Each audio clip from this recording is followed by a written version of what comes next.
membawakan ceramah dengan judul Menghadirkan Islam di Tengah Masyarakat Majemuk. Majelis hakim yang terhormat, inilah peserta musabaqah Syarhil Quran dengan nomor peserta 346. Assalamualaikum warahmatullahi wabarakatuh. Waalaikumsalam. Alhamdulillah, alhamdulillahirabbil alamin. Assalatu wassalamu ala asyrafil anbiya'i wal mursalin wa ala alihi wasahbihi rasulillahi ajma'in. Amma ba'd. Dewan Hakim dengan tinta kejujurannya yang kami muliakan, para peserta Syarhil Quran yang berbahagia, hadirin wal hadirat sebangsa dan setanah air yang kami banggakan. Alhamdulillah, tiada kata yang paling indah kecuali rasa syukur kita hanya kepada Allah Subhanahu wa Ta'ala yang Maha Pengasih, yang kasihnya tak pilih kasih, yang Maha Penyayang, yang rasa sayangnya tidak pernah terhingga kepada hamba-hambanya yang beriman.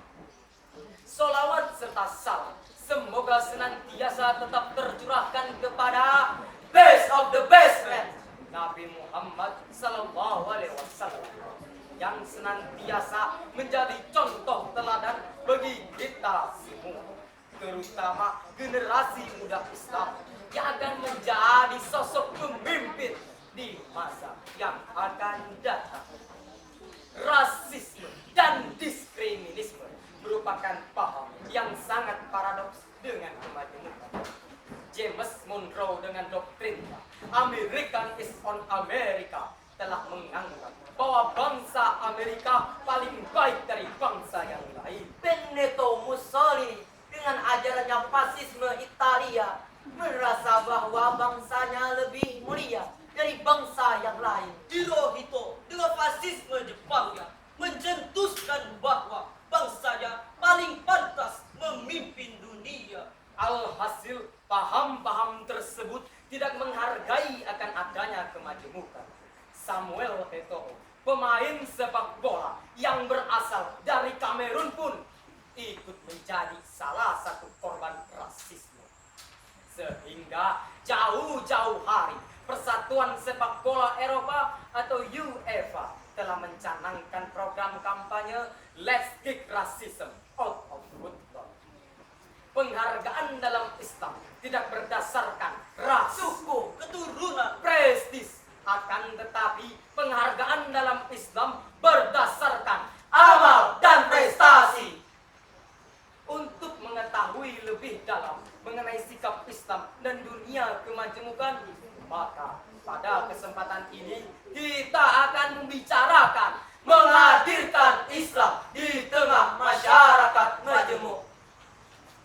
Sebagai referensi syarahan kami, marilah sama-sama kita simak firman Allah dalam surah Al-Hujurat ayat 13 berikut.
dari godaan syaitan yang terkutuk dengan menyebut asma Allah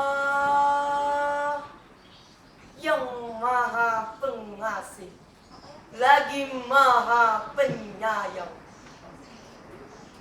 Hai manusia, sesungguhnya kami menciptakan kamu dari seorang laki-laki dan seorang perempuan, dan menjadikan kamu berbangsa-bangsa dan bersuku-suku, supaya kamu saling kenal mengenal.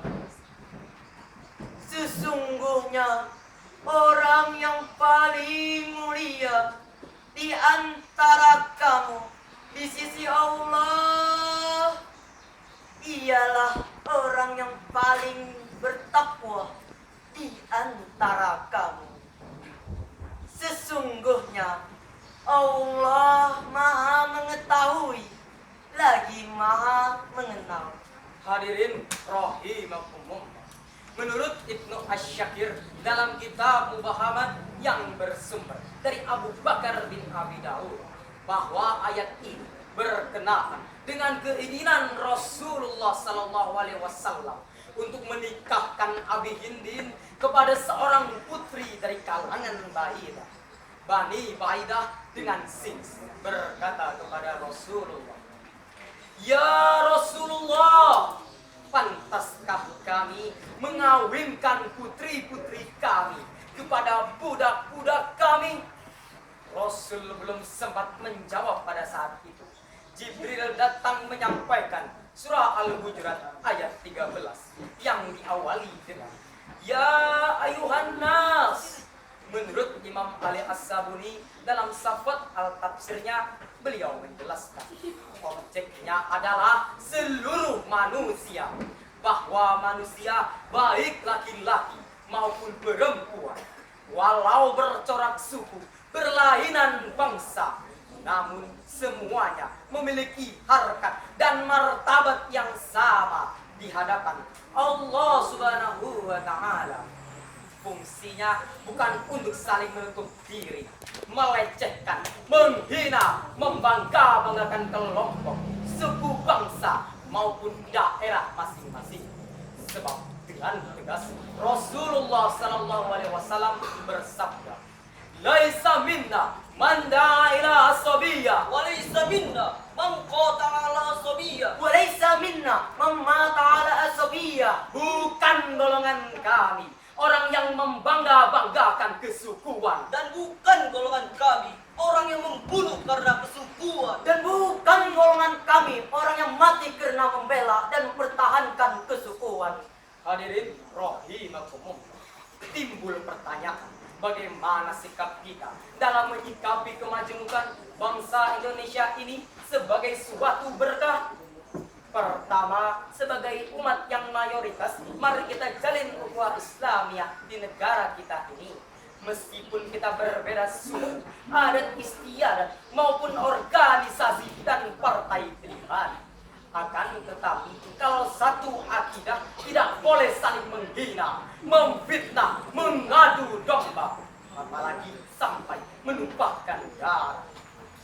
Mengingat pentingnya ukhuwah Islamiyah ini, pantas jikalau Rasulullah Sallallahu Alaihi Wasallam ketika beliau sedang sakit keras, beliau bangkit berdiri dan berkata tentang pertentangan yang terjadi antara kaum Aus dan kaum Khazraj. Apakah kamu akan kembali ke dalam tradisi jahiliyah, yaitu berpecah belah setelah datang penjelasan-penjelasan dan aku masih hadir di antara kalian? Sikap keras Rasul tersebut akhirnya merupakan realisasi untuk merajut ukhuwah Islamiyah yang harus kita teladani dalam menyikapi kemajemukan bangsa kita ini. Karena perpecahan kaum Aus dan kaum Khazraj merupakan simbol bibit-bibit perpecahan internal umat Islam yang saat ini banyak terjadi. Sebagai bukti perbedaan pendapat masalah uluhiyah, berlainan organisasi yang diperkokoh kepentingan pribadi dan kelompok. Lantas pisah partai, putus silaturahim, berakhir dengan saling tonjok, saling rampok, bahkan saling bacok. Na'udzubillah summa na'udzubillah min dzalik. Kedua, sebagai warga negara Indonesia, mari kita wujudkan dan kita pelihara ukhuwah watoniyah ini dengan cara mengamalkan kembali filsafat momentum Sumpah Pemuda yang telah diikrarkan oleh bangsa Indonesia terdahulu, bahwa kita adalah satu nusa, satu bangsa, dan satu bahasa. Jikalau beberapa upaya langkah-langkah ini sudah kita lakukan, mudah-mudahan bangsa kita akan menjadi bangsa yang selalu menghargai akan adanya perbedaan, sehingga bangsa kita akan senantiasa mendapatkan keberkahan dalam menjalankan setiap pembangunan di negara kita ini, sebagaimana yang telah Allah janjikan dalam surah Al-A'raf ayat 96 berikut lanjutan. Walau anna ahlal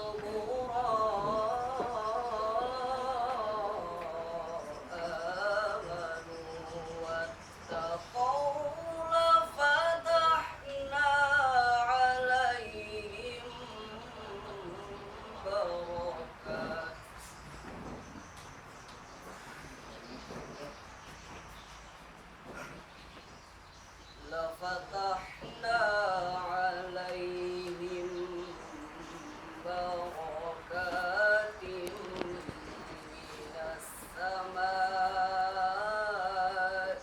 والأرض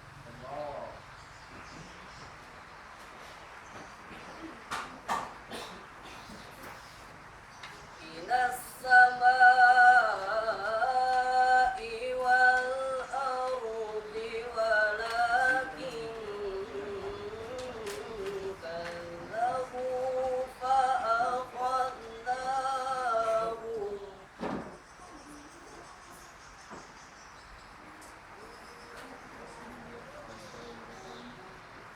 ولكن كذبوا فأخذناهم بما كانوا يكسبون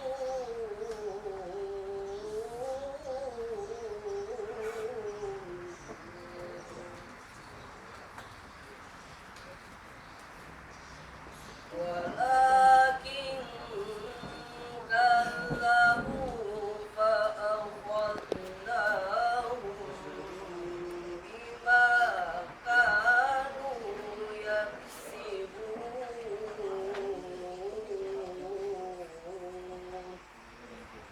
صدق الله العظيم.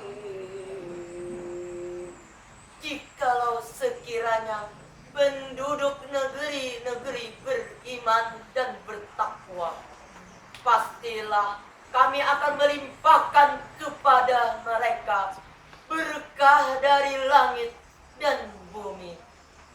Tetapi mereka mendustakan ayat-ayat kami itu, maka kami siksa mereka disebabkan perbuatannya. Maha benar Allah yang maha agung atas segala firman-Nya. Hadirin rahimakumullah. Dr. Muhammad Sulaiman Al-Asqari dalam Zubat At-Tafsir min Fath Al-Qadirnya, beliau menjelaskan bahwa jikalau umat manusia beriman dan bertakwa, pasti Allah lapangkan bagi mereka keberkahan dari langit, dan Allah lapangkan bagi mereka keberkahan dari bumi. Syaratnya adalah iman dan takwa. Dari uraian di atas dapat disimpulkan bahwa jika segala upaya telah kita lakukan, mudah-mudahan bangsa kita akan menjadi bangsa yang bersatu padu, sehingga dapat membentuk negara yang baldatun thayyibatun wa rabbun ghafur. Caranya adalah dengan memantapkan ukhuwah Watoniyah dan ukhuwah Islamiyah. Bila kedua upaya ini telah kita lakukan, kami yakin persatuan bangsa akan terbina, keutuhan NKRI akan lestari, dan Indonesia akan jaya dengan keragamannya. Amin, amin, ya Rabbal Alamin. Sebelum kami mengakhiri syarat ini, kami mengajak seluruh hadirin untuk bersalawat bersama kami. Salatullah, salamullah, ala toha rasulillah. Salatullah, salamullah, ala yasin habibillah. Indonesia negeri tercinta, beragam suku dan budaya, hidup rukun rakyatnya bersama, semboyan Bhinneka Tunggal Ika. Salatullah, salamullah, ala toha rasulillah. Salatullah, salamullah, ala yasin habibillah. Demikianlah syarat yang dapat kami sampaikan. Semoga bermanfaat bagi kita semua. Mohon maaf atas segala kekurangan dan kesalahan pribadi kami. Kebenaran hanya milik Allah semata. Kalau daunnya lebat, terdedak, tanamannya baik terawat. Kalau pemudanya hebat, negara pasti kuat.